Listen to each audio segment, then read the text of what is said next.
Mi nombre es Damián. Tengo 35 años y soy ingeniero civil. Mi mundo es un universo de números, de planos, de varillas de un calibre exacto y tiempos de fraguado que no admiten negociación. Los números no mienten. El concreto no tiene sentimientos. Por eso los amo.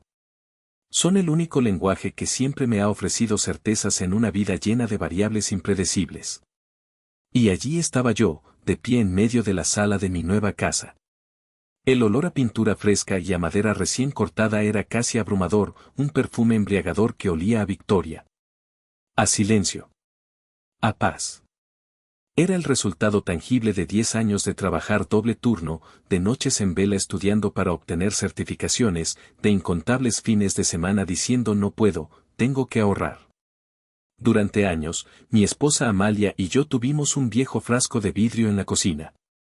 Tenía una etiqueta simple, escrita a mano por nuestra hija Lía, nuestro hogar. Cada billete, cada moneda que sobraba, iba a parar ahí. Era un ritual, un recordatorio constante de que estábamos construyendo algo más que un fondo de ahorros, estábamos construyendo un futuro.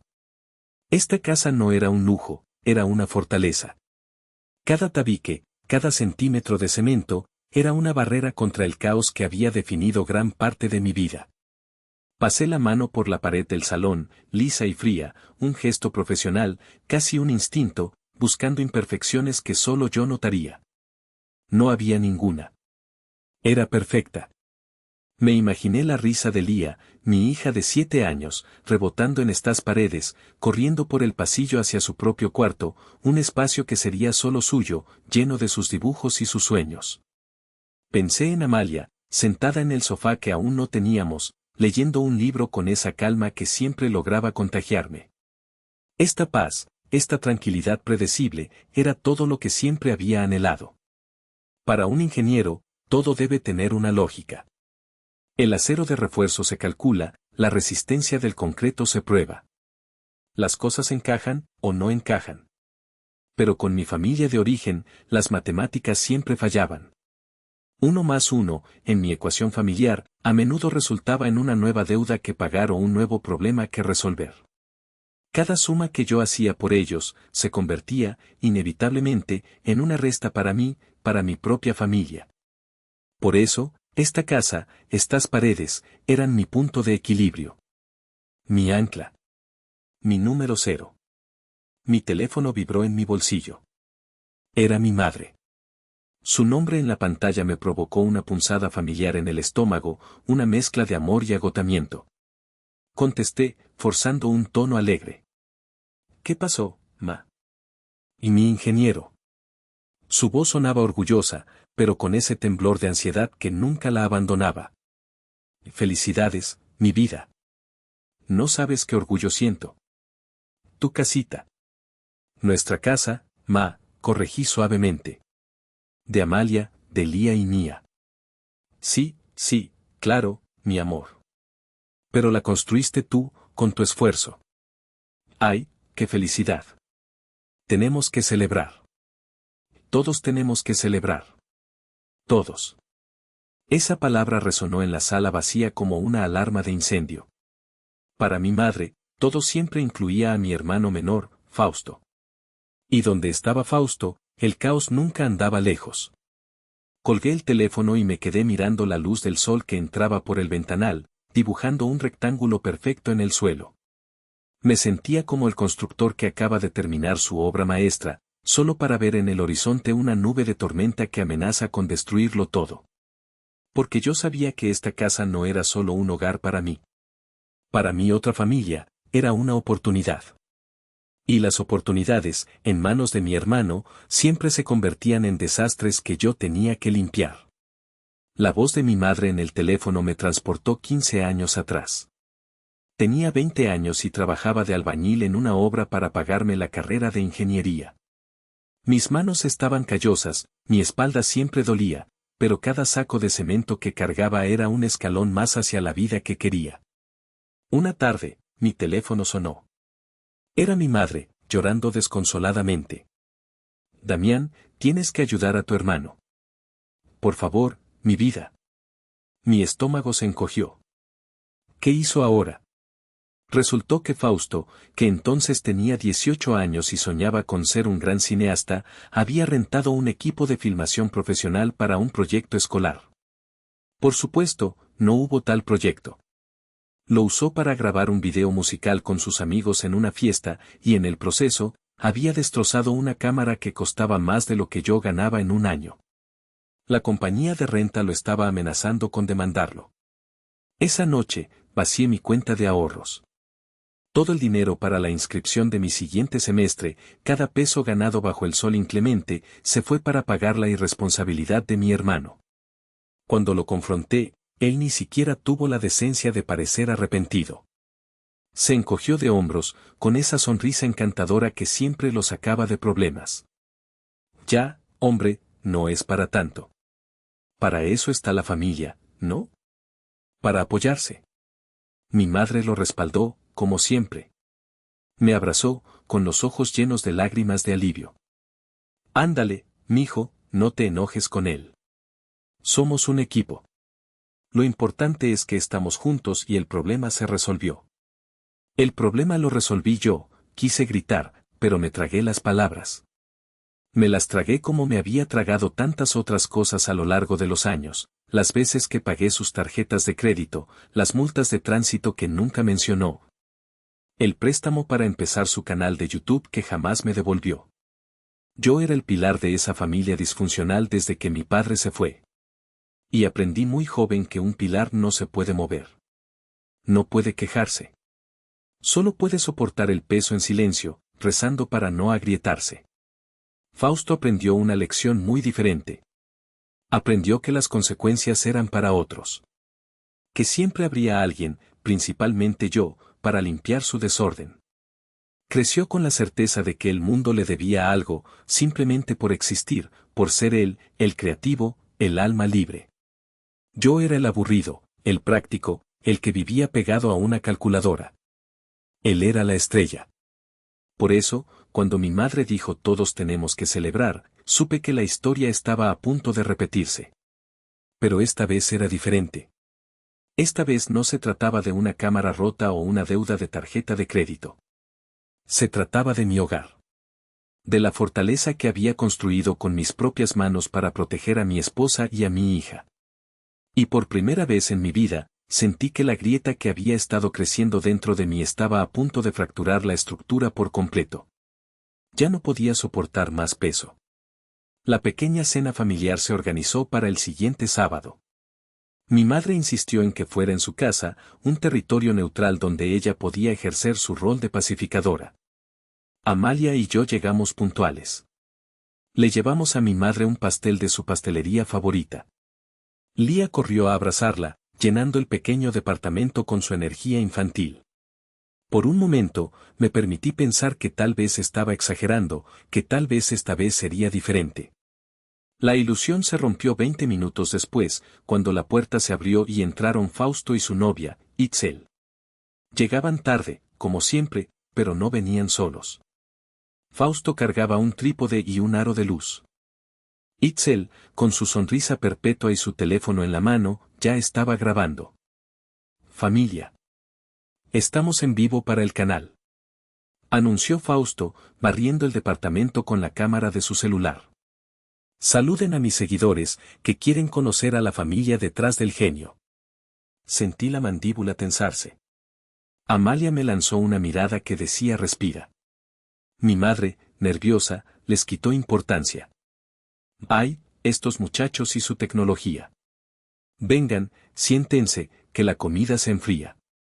La cena fue un campo minado. Mi tía Lupe, la hermana de mi madre, no tardó en empezar. ¡Qué bárbaro, Damián! Felicidades por la casa. A ver cuándo invitas. Ahora que te va tan bien, te toca jalar a tu hermano, ¿eh? Hay que apoyarlo con su canal, que es el artista de la familia. Yo solo asentía, concentrándome en cortar el pollo de mi plato en pedazos milimétricos. Fausto, por supuesto, aprovechó la oportunidad. Justo de eso queríamos hablar, dijo, dejando su tenedor. La casa nueva es una locura, hermano. Itzel y yo estuvimos viendo las fotos que te mandó el arquitecto. Itzel tomó la palabra, con un tono de voz que pretendía ser casual, pero que estaba cargado de intención. Sí, cuñado. Es perfecta. Estuvimos pensando y, bueno, hemos decidido que nos quedamos con la recámara principal. La luz que entra por ese ventanal es ideal para grabar. Le daría un toque súper profesional al canal. El silencio que cayó sobre la mesa fue tan denso que se podría haber cortado con un cuchillo. Mi madre se quedó con la cuchara a medio camino de la boca. La tía Lupe sonreía, como si fuera la idea más lógica del mundo. Amalia apretó mi mano bajo la mesa con tanta fuerza que casi me hace daño, un ancla en medio de la tormenta de incredulidad que se arremolinaba en mi cabeza. Fausto sonrió, esa sonrisa suya que desarmaba a todos. Es lo justo, ¿no? Digo, pensamos quedarnos un buen rato. Sería como nuestra base de operaciones. Imagínate el contenido que podríamos crear ahí. La casa del creador. Suena bien, ¿no? Miré a mi hermano. No era una pregunta. Era una declaración. Él no estaba pidiendo permiso. Estaba informando de una decisión que ya había tomado en su universo donde mis cosas, por extensión, eran suyas. Tragué saliva, sintiendo el sabor metálico de la furia. Con la voz más calmada que pude encontrar, dije, no. No tengo planes de tener inquilinos ni roomies. La casa es para Amalia, para Lía y para mí. Itzel soltó una risita condescendiente. Ay, cuñado, no seas tan serio. Por favor. Somos familia, ¿qué más da? No te estamos pidiendo que nos regales la casa, solo un espacio. Fausto me guiñó un ojo. Tú siempre con tu energía de protagonista, güey. Relájate. Comparte un poco el reflector. Nos va a beneficiar a todos. No, no nos iba a beneficiar a todos. Le iba a beneficiar a él. Y a mí me iba a costar la paz que tanto había tardado en construir. La primera grieta en los muros de mi fortaleza acababa de aparecer. Y había sido causada por mi propia sangre. Las siguientes 24 horas fueron una tortura silenciosa. Intenté convencerme de que había sido una mala broma, una idea estúpida nacida del entusiasmo del momento. Amalia, sin embargo, era más realista. No lo van a dejar así, Damián, me dijo esa noche. ¿Conoces a tu hermano? Tenía razón. Lo conocía demasiado bien. Al día siguiente, estaba en el suelo de la sala, ayudando a Lía a construir una torre con sus bloques de madera, cuando mi teléfono empezó a vibrar sin parar. Era mi madre. Su voz, al otro lado de la línea, era un hilo de pánico puro. Damián. Por el amor de Dios, tienes que ver lo que tu hermano está haciendo. Está en vivo. Prende el celular, ándale. Un escalofrío me recorrió la espalda. Con manos temblorosas, abrí la aplicación de videos. Y ahí estaba él. Fausto. Sentado en el sofá de nuestro antiguo departamento, bañado por la luz artificial de su aro de luz, que le daba un aire de santidad grotesca. Sostenía en sus manos unos papeles que reconocí al instante. Mi corazón se detuvo.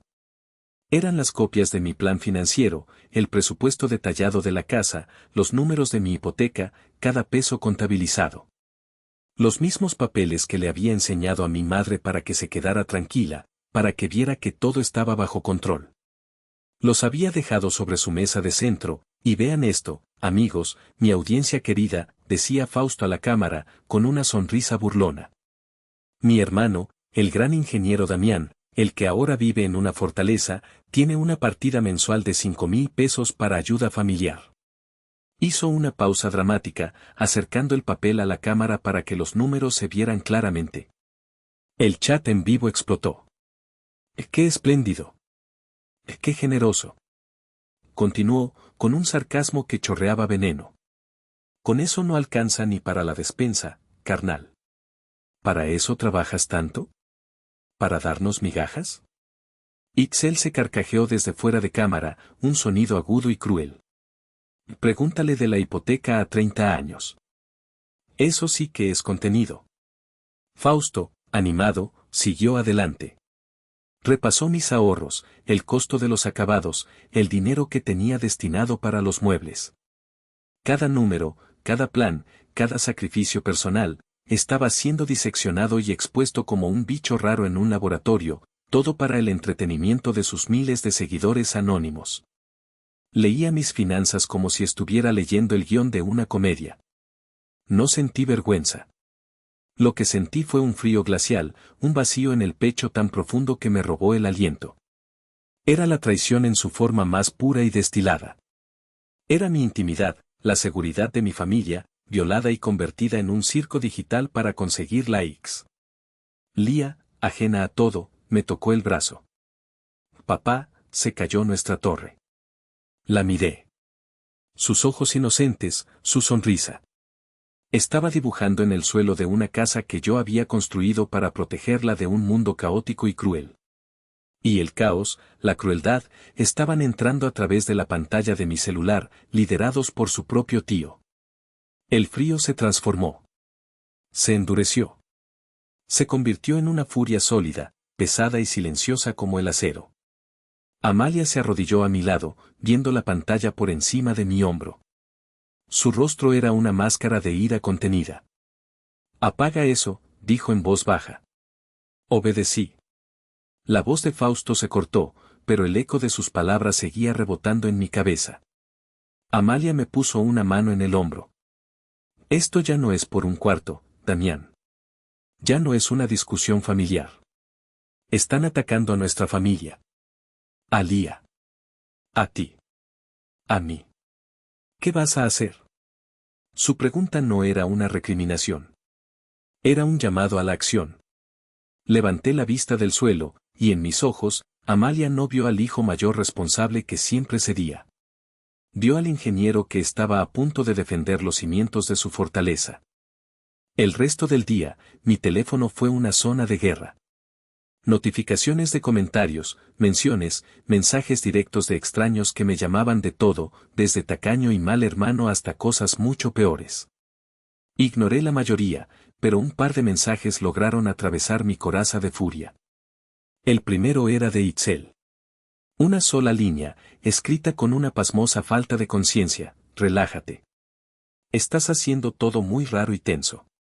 Como si el problema fuera mi reacción, y no su acción atroz. Borré el mensaje sin responder. El segundo era de Fausto. Llegó unas horas después del en vivo, y su descaro era tan monumental que casi me hizo reír. No te enojes, neta, es solo contenido. La gente se enganchó un montón. Oye, hablando de otra cosa, nuestro contrato de renta se vence el mes que viene, nos caería de perlas mudarnos contigo mientras encontramos algo. Nos ahorraríamos una lana. Win-win, ¿no crees? Leí el mensaje 2 veces, luego 3. La disonancia cognitiva era brutal.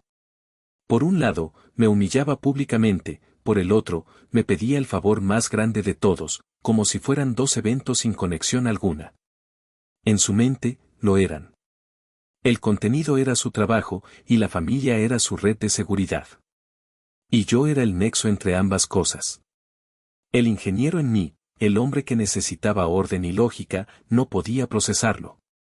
Pero el hermano mayor, el que llevaba toda la vida soportando esto, lo entendió perfectamente. Para Fausto, yo no era una persona. Era un recurso. Mi pulgar tembló sobre la pantalla. Iba a escribir una respuesta llena de insultos, a desatar años de frustración contenida. Pero me detuve. Amalia me había enseñado que responder con la misma moneda solo te ensucia las manos. Marqué su número. Contestó al segundo tono, con la música de fondo de lo que parecía ser un bar. ¿Qué onda, bro? ¿Ya más tranquilo? Baja ese video, dije, mi voz un témpano de hielo. Puf, otra vez con eso. Ya te dije que no se puede, es un live, es auténtico, dijo, arrastrando las palabras. Aparte, ¿cuál es el problema? A la gente le encanta el drama. Les fascina ver que los ricos también tienen broncas. Yo no soy rico, Fausto. Tengo una hipoteca a 30 años, algo que ahora sabe todo el maldito Internet gracias a ti. Exacto. Y eso te hace más humano, más real. Deberías agradecérmelo. Te estoy haciendo un favor. La lógica era tan retorcida, tan egocéntrica, que me dejó sin palabras. Es mi dinero, Fausto. El dinero que gané mientras tú hacías lo que sea que haces. Es mi vida privada. Él suspiró, un sonido de puro fastidio, como si yo fuera un niño pequeño que no entendía cómo funcionaba el mundo. Mira, Damián, siempre has sido así de cuadrado. Tienes que aprender a fluir. Como sea. Mañana Itzel tiene una cita con un diseñador de interiores. Quiere empezar a ver cosas para la recámara principal. Me dijo que te preguntara si prefieres un estilo minimalista o más industrial. Y entonces lo comprendí. No había nada que decir. No había argumento lógico que pudiera penetrar esa armadura de narcisismo. Estaba hablando con una pared. Una pared que, además, creía tener derecho a redecorar mi casa. Fausto, dije, y mi propia voz me sorprendió por su calma mortal. No va a haber ningún diseñador. No va a haber ninguna recámara. Y si no bajas ese video en las próximas 24 horas, vas a saber de lo que soy capaz cuando dejo de ser tu hermano y empiezo a ser un ingeniero que defiende su estructura. Colgué antes de que pudiera responder. El silencio en la línea fue la primera decisión real que tomaba en mucho tiempo. Llegué a la obra al día siguiente con la cabeza hecha un nudo. Dormí poco y mal, dándole vueltas a la conversación con Fausto. Una parte de mí, la parte programada durante décadas para ser el hermano mayor responsable, se sentía culpable. La otra parte, la nueva, la que había despertado la noche anterior, estaba furiosa y decidida. Don Héctor, el ingeniero jefe de la obra, un hombre de 60 años con la piel curtida por el sol y más arrugas que un plano topográfico, me vio apoyado contra una columna, mirando a la nada. Se acercó con 2 vasos de café de un termo. Te veo más torcido que una varilla mal amarrada, Damián. ¿Problemas en el paraíso? Nunca hablaba de mis problemas personales en el trabajo, pero ese día, la presa se rompió. Le conté todo. El hermano, la casa, el video, la exigencia. Don Héctor me escuchó en silencio, asintiendo de vez en cuando, sin juzgar. Cuando terminé, no me dio un consejo vacío. En lugar de eso, me hizo un gesto para que lo siguiera. Caminamos hasta una sección de la obra donde estaban preparando los cimientos para una nueva estructura. Los hombres trabajaban bajo el sol, amarrando el acero, preparando la cimbra. Mira, Damián, dijo, señalando el esqueleto de metal en el fondo del hoyo. ¿Qué es lo más importante de un edificio? Los cimientos, respondí, como un autómata. Exacto. Puedes tener los acabados más lujosos, los muros más bonitos, las ventanas más grandes. Pero si los cimientos están mal calculados, si el acero es débil o el concreto es de mala calidad, todo el edificio, tarde o temprano, se viene abajo. Se agrieta, se hunde, se colapsa. Se detuvo y me miró fijamente. La familia es igual, muchacho. Los límites, el respeto, son los cimientos. Si no los pones desde el principio, si dejas que sean débiles o inexistentes, el peso de una sola persona, su egoísmo, su irresponsabilidad, puede derrumbarlo todo. Has pasado toda tu vida poniendo acabados bonitos, tratando de tapar las grietas. Pero el problema está abajo, en los cimientos. Las palabras de don Héctor me golpearon con la fuerza de un martillo neumático. Tenía razón. Toda mi vida había sido una obra de remodelación, poniendo parches, pintando sobre la humedad, ignorando el daño estructural. Esa tarde, salí de la obra con una claridad que no había sentido en años. No se trataba de ganar una pelea. Se trataba de reconstruir desde la base. Llegué a casa y le conté a Amalia la conversación con don Héctor. Ella asintió, sus ojos brillando de orgullo. Siempre he sabido que tenías esa fuerza, mi amor. Solo necesitabas el empujón correcto. Esa noche, no busqué en Google cómo lidiar con un hermano narcisista. Busqué abogado de derecho a la intimidad en Querétaro. Hice una llamada. Luego, abrí mi laptop. El ingeniero en mí tomó el control. Si Fausto quería una guerra, yo no iba a pelear con gritos y emociones. Iba a pelear con lo que mejor sabía hacer, estructura, documentos y consecuencias lógicas. Abrí un documento de Word y empecé a escribir. Título, Acuerdo de invitados y estancia temporal. Luego, abrí otro, Contrato de préstamo familiar con plan de pagos. Por último, abrí mi correo y le escribí a mi amigo abogado, necesito que redactes una carta de cese y desista. Urgente. Estaba preparando mi arsenal. Papel, tinta y la ley. Esos eran mis nuevos cimientos. Mi madre llamó al día siguiente. Su voz era un cóctel de súplica y reproche. Tu hermano está destrozado, Damián. Dice que lo amenazaste. No puedo creer que esto esté pasando. Somos una familia. Tienen que sentarse a hablar. Tienes razón, mamá. Tenemos que hablar, dije, con una calma que la sorprendió. Dile que los veo en tu casa el sábado. A él y a Itzel. Pero esta será la última vez que hablemos de esto. El sábado llegó con una tensión casi palpable en el aire. Amalia y yo llegamos a casa de mi madre. Llevé conmigo una carpeta de manila, delgada pero pesada como un ladrillo. Dentro, mi plan de reconstrucción.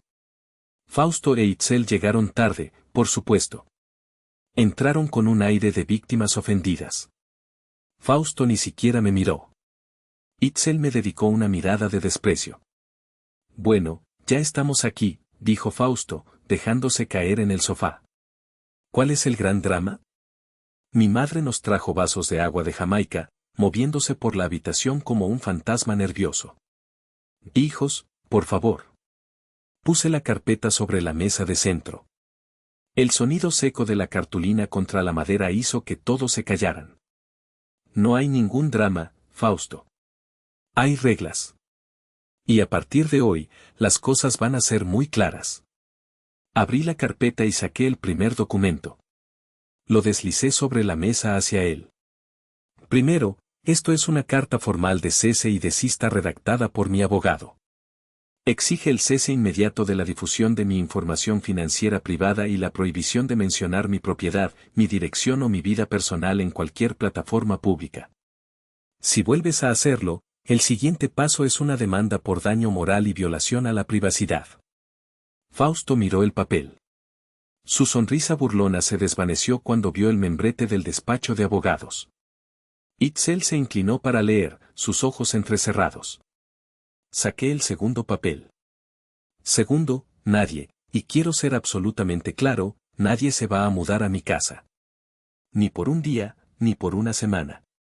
La casa es de mi esposa, de mi hija y mía. Punto final. Mi madre ahogó un sollozo. Pero, Damián, son tus hermanos. No, mamá, la interrumpí, mirándola a los ojos por primera vez sin flaquear. Fausto es mi hermano. Pero Amalia y Lía son mi responsabilidad. Y mi primera responsabilidad es proteger su hogar y su paz. Saqué un tercer documento. Tercero, entiendo que su contrato de renta se vence. Si de verdad necesitan ayuda, esta es la única ayuda que estoy dispuesto a ofrecer. Puse sobre la mesa el contrato de arrendamiento modelo y el plan de pagos. Busquen un departamento que puedan pagar. Les puedo prestar el dinero para el depósito y el primer mes de renta. Este es un contrato de préstamo. Tiene un interés simbólico y un plan de pagos mensual estricto. Si fallan un solo pago, el acuerdo se anula. O, si prefieren, puedo sentarme con ustedes y ayudarles a hacer un presupuesto real para que aprendan a vivir con lo que ganan. La cara de Fausto era un poema. Pasó de la sorpresa a la indignación y finalmente a una ira púrpura. Itzel parecía que acababa de morder un limón. Finalmente, saqué el último papel y se lo di a mi madre. Y cuarto, esto es para todos. Incluida tú, mamá. Es un acuerdo de invitados. Cualquiera que quiera quedarse a dormir en mi casa, aunque sea una noche, debe firmarlo.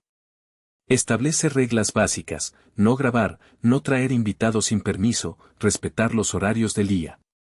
No es una desconfianza. Es un mapa para que todos sepamos dónde estamos parados. Mi madre tomó el papel como si quemara.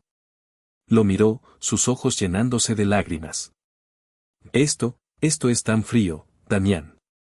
Tan legal. Sí, mamá. Lo es, dije, mi voz firme. Porque cuando el amor y la confianza se usan como excusa para el abuso, a veces se necesita un poco de orden legal para reconstruir los cimientos. Se acabaron los favores. Se acabaron las zonas grises. A partir de hoy, en mi vida, hay reglas claras y consecuencias documentadas. El silencio que siguió a mis palabras fue pesado, denso. Era el silencio que precede a un terremoto. Fausto fue el primero en explotar. Se levantó de un salto, tirando el vaso de agua. «Y eres un asco», gritó, su cara roja de furia. «¿Quién te crees que eres? Nos tratas como si fuéramos unos malditos extraños. Somos tu familia». Me levanté también, enfrentándolo. Por primera vez, no sentía miedo ni culpa. Solo una calma helada. «No, Fausto. Yo te trato como a un hermano. Eres tú el que me trata a mí como si fuera un cajero automático con piernas.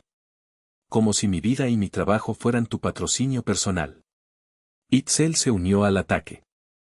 «Todo esto es por tu egoísmo. No soportas ver que Fausto tiene talento y que puede triunfar. Solo quieres hundirlo. Si quisiera hundirlo, lo habría dejado pagar la cámara que destrozó hace 15 años. O las tarjetas de crédito. O mi tía Lupe, que había permanecido en un rincón, intervino con su veneno habitual. Estás rompiendo a esta familia, Damián. Tu padre estaría avergonzado de ti. El dinero te ha cambiado. El dinero no me ha cambiado, tía. El dinero solo me ha dado los recursos para construir una puerta. Y ahora estoy decidiendo quién entra y quién se queda fuera. Mi madre lloraba abiertamente, suplicando con la mirada. «Hijos, por favor, no hagan esto». Fausto me señaló con el dedo. «Te vas a arrepentir de esto. Te lo juro. Te estás ganando un enemigo para toda la vida». Lo miré, y por un instante vi al niño que una vez fue, al hermano pequeño al que protegía en el patio de la escuela. Pero esa imagen se desvaneció, reemplazada por el hombre egoísta que tenía delante. «No, Fausto. No estoy ganando un enemigo. Estoy poniendo una frontera». Amalia se levantó y se puso a mi lado, tomando mi mano. Su presencia era un apoyo sólido, incondicional. «Vámonos, Damián. Ya dijiste todo lo que tenías que decir». Nos dirigimos a la puerta. El sonido del llanto de mi madre nos seguía. Justo cuando abría la puerta, Fausto gritó una última cosa: «Espero que te ahogues en tu casa de lujo, solo con tus putos papeles». Cerramos la puerta detrás de nosotros. Caminamos en silencio hasta el coche. El mundo exterior parecía extrañamente normal. El sol brillaba, los coches pasaban. Pero yo sentía que acababa de salir de una zona de guerra. Nos subimos al coche. Amalia se quedó en silencio, esperando. Arranqué el motor, pero no me moví. Apoyé la frente en el volante. El temblor empezó en mis manos y se extendió por todo mi cuerpo. ¿Hice lo correcto, amor?», le pregunté en un susurro, mi voz rota. Acabo de dinamitar a mi familia. He declarado una guerra». Amalia apagó el motor. Tomó mi cara entre sus manos y me obligó a mirarla. Sus ojos eran firmes, claros, llenos de un amor que me anclaba a la realidad. «No, mi vida. No dinamitaste nada. No empezaste ninguna guerra. Acabas de apagar un incendio que llevaba ardiendo sin control durante 20 años. No rompiste a tu familia. Protegiste a la nuestra. Y estoy más orgullosa de ti que nunca». Sus palabras fueron el agua que mi alma necesitaba.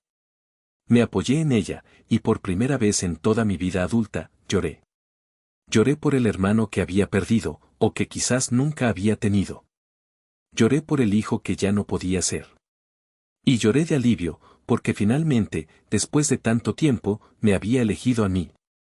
La guerra que Fausto había pronosticado no fue una de gritos y enfrentamientos, sino una guerra fría, librada en el campo de batalla digital y a través del silencio. A la mañana siguiente, ejecuté mi plan con la precisión de un ingeniero. Envié la carta de cese y desista por correo certificado a su dirección. Presenté una queja formal a la plataforma de videos por violación de la privacidad, adjuntando pruebas de mi información financiera. En menos de 48 horas, el infame en vivo había desaparecido. Fausto me bombardeó con llamadas y mensajes. Eran una sarta de insultos, amenazas y acusaciones.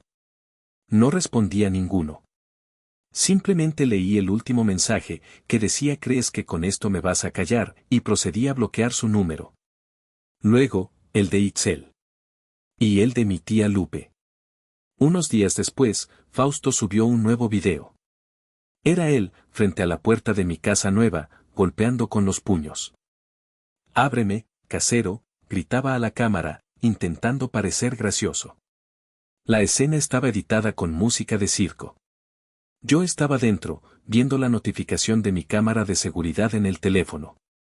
Lía dormía la siesta. Amalia leía en el jardín. No abrí. En lugar de eso, le envié un último mensaje a través de una aplicación diferente, una captura de pantalla del artículo del Código Penal sobre el acoso y la invasión de la propiedad privada. Debajo, escribí: «La próxima vez, no te enviaré un mensaje. Llamaré a la policía». No hubo respuesta. El silencio se convirtió en mi arma más efectiva. Cada llamada no contestada, cada mensaje no leído, era una declaración. Era yo, diciendo: «Tu drama ya no tiene cabida en mi vida». Era una puerta cerrándose, no con un portazo, sino con el suave clic de una cerradura de alta seguridad. Pasaron los meses. El silencio se arraigó y se convirtió en paz.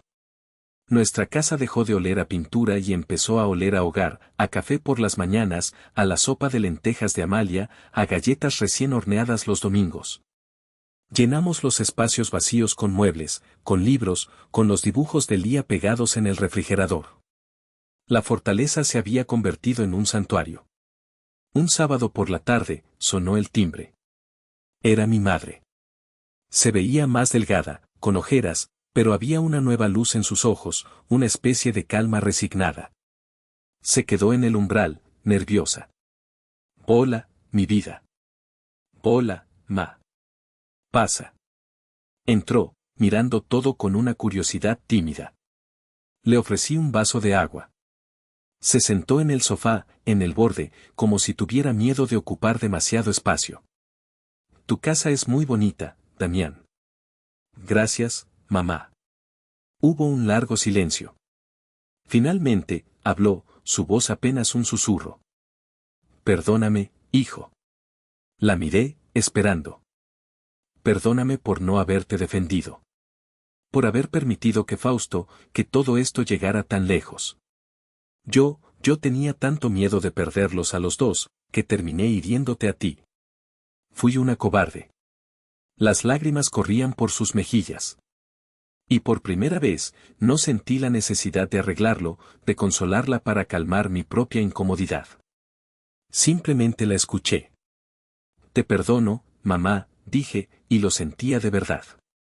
Ese día, mi madre no se quedó a dormir, pero fue un comienzo. Un nuevo cimiento, basado en la honestidad y no en la obligación. A veces, por curiosidad, entro al canal de Fausto. Dejó el drama familiar y ahora hace videos de bromas inofensivas en la calle. Parece que le va bien, o al menos, sobrevive. Ya no siento ira al verlo. Solo una lejana melancolía por el hermano que pudo haber sido. ¿Le irá bien, o no? Pero su éxito o su fracaso ya no están en mi hoja de cálculo. Anoche, mientras arropaba a Lía, ella me preguntó: «Papi, ¿por qué ya no vemos al tío Fausto?». La miré a los ojos y le dije la verdad, en su versión más simple. Porque a veces, mi amor, querer mucho a alguien significa tener que quererlo desde lejos, para que todos puedan estar en paz. Ella asintió, satisfecha con la respuesta, y se durmió. Más tarde, Amalia y yo estábamos sentados en el porche, mirando las estrellas. El aire era fresco, y el único sonido era el de los grillos. Lo lograste, ingeniero, me dijo, apoyando su cabeza en mi hombro. Tomé su mano. Tenía razón. Lo había logrado. Había construido mi fortaleza. Pero la verdadera lección no estaba en las paredes de concreto o en los documentos legales. La verdadera lección estaba en el poder de una sola palabra, una palabra que me costó 35 años aprender a decir sin sentir culpa, no. Descubrí que un no dicho a tiempo no es un acto de egoísmo, sino el acto de amor propio más grande que existe. Él no rompe a la familia. Él no construye los cimientos para que el amor, el verdadero amor, el que se basa en el respeto, tenga un lugar seguro donde